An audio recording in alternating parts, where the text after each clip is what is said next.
December 2nd, 2017. It was on a Saturday morning.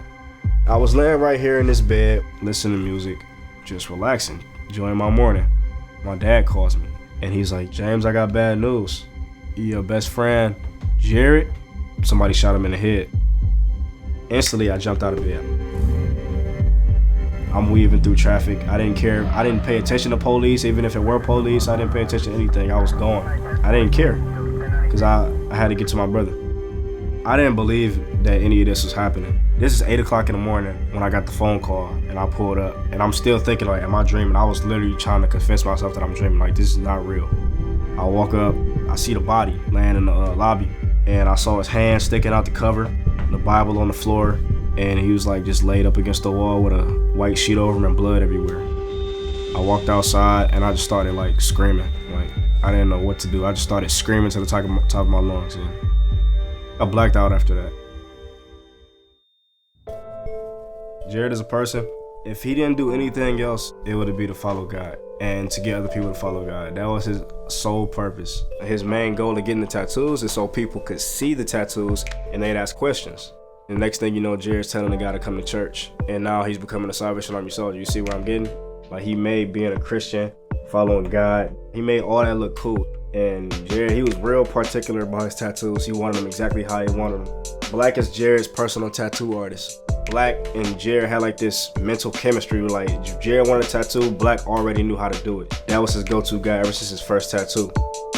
Yeah, I remember that flag. When he came in with that flag, man, he was like, I only need one tattoo. I'm like, man, as soon as you get a tattoo, man, you gonna want another one. He like, no, man, he like, that's it, that's all I want. And next when he came in, he got the chest. And I'm like, okay.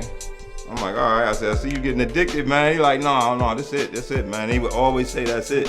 Every time he say that's it. The tattoos, that was him. It was him as a person. I mean, everyone had a different meaning. It was descriptive of who he was, but I mean, he was a salvationist. He wasn't trying to, cause drama or, tear up the street. That was just his style. He always said, he was like, if it's my time, I know where I'm going. Right. He had full faith in Jesus. He had full faith that he knew where he was going when he left this earth. That's why I can't really can't be too hurt about it, because he ain't never got to deal with what's going on in this world ever again. He was a good friend, man. He was real good people. The deepest one is his last one, the Jesus piece. When he came to me with that, he was like, I want a Jesus piece, but I want a guy who's about to commit suicide, and I want him to come between them.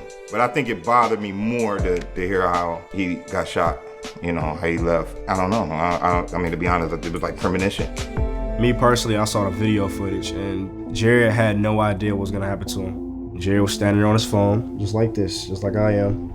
The guy was behind him, and you can see on the video how the guy just was creeping on him, walking back and forth.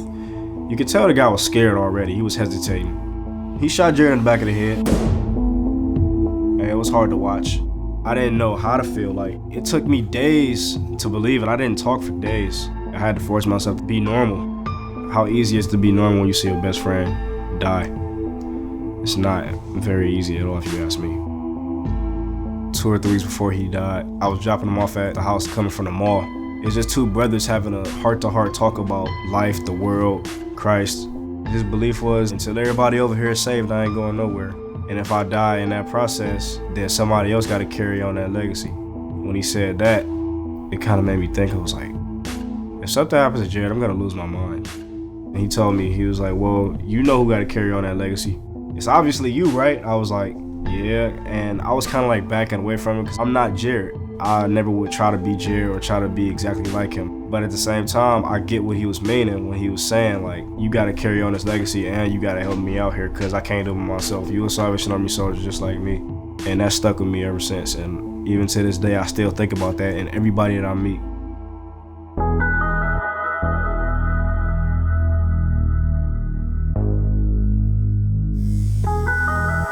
I had a dude call me.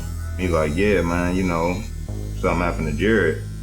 And I'm like, man, you playing, man. Y'all need to, quit playing and stuff like that. I actually texted him. I asked him if he was cool. And, you hear a lot of stuff that happen in the streets, man. You just don't think it's gonna be somebody you know. Especially when y'all not even in the streets for real. Like, the sad reality is, ain't nobody safe out here to the evil. it kind of grabbed me, man, because 2 weeks later, which was supposed to be, I guess, his birthday week, I was supposed to do a tattoo on him on his birthday. So, you know, they kind of, you know, I'm sitting there and they come across my email, you know, Jared. I'm just like, dang. He's a good dude, man. The longer I sit here, I'm just starting to like think about Jared more toward the end of it. My whole thing is how Jared used his tattoos to bring people to Christ. And this is gonna be one of them things. I mean, this is a real tribute, you know what I'm saying? I wish the brother was still here. Yeah, I walk past the actual spot. I kind of don't even look at it. I feel pain and anger. I don't know why. I just get mad when I see it. I get more mad than anything. Then like after that anger sets in, I kind of relax and I start getting sad. And then like my mood shoots right back up to good memories. I don't really think it's just my mind that's doing the controlling of that. I think it's more of like Jared's spirit and God just trying to get my mind off of the negativity and trying to lead me into the positive. I know Jared's there. I know he's there. It's like you can't tell me otherwise. You cannot tell me that Jared is not there anymore because he's still there. I mean, he's not with me physically. I'll never get to see him on here on earth again, but I know he's there and I know I'll see him again someday.